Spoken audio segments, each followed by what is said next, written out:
Hi guys, welcome to మాన్స్టోపో channel. నేను మీ బిగ్ బాస్ రివ్యూయర్.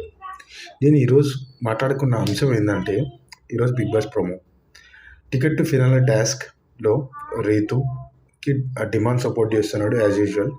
అలాగే కళ్యాణ్కి తనుజ సపోర్ట్ చేస్తుంది ఓపెన్గా. ఇది ఫస్ట్ టైం నా ఉద్దేశం ప్రకారం.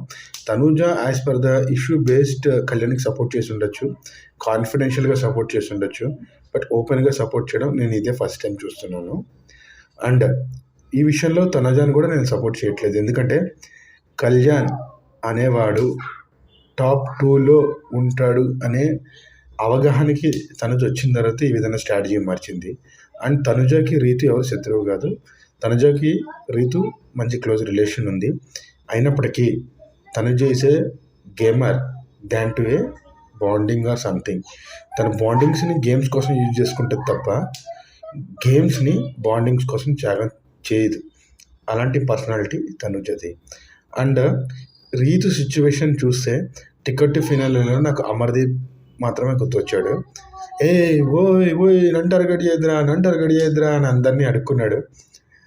అలాంటి సిచ్యువేషన్ ఇప్పుడు రీతుకి ఎదురైంది. అండ్ మొత్తానికి చెప్పాలంటే దానికి ముందు భరణి అండ్ కళ్యాణ్ ఇష్యూ కూడా జరిగింది. భరణి కళ్యాణ్ని కావాలనే టార్గెట్ చేశాడని నేను అనుకుంటున్నాను. మీరే అనుకుంటున్నారు ఫ్రెండ్స్? తనుజ కళ్యాణ్కి సపోర్ట్ చేయడం జెన్యూన్ అంటారా, స్ట్రాటజీ ఉందంటారా? అలాగే భరణి కళ్యాణ్ని టార్గెట్ చేయడం విషయంలో జెన్యూన్ అగ్రెషన్ అంటారా, దాని వెనకాల స్ట్రాటజీ ఉందంటారా? ప్లీజ్ కామెంట్ చేయండి. దానికంటే ముందు please like the video, subscribe my channel and share చేయండి. నలుగురికి రీచ్ అవుతుంది. Thank you very much.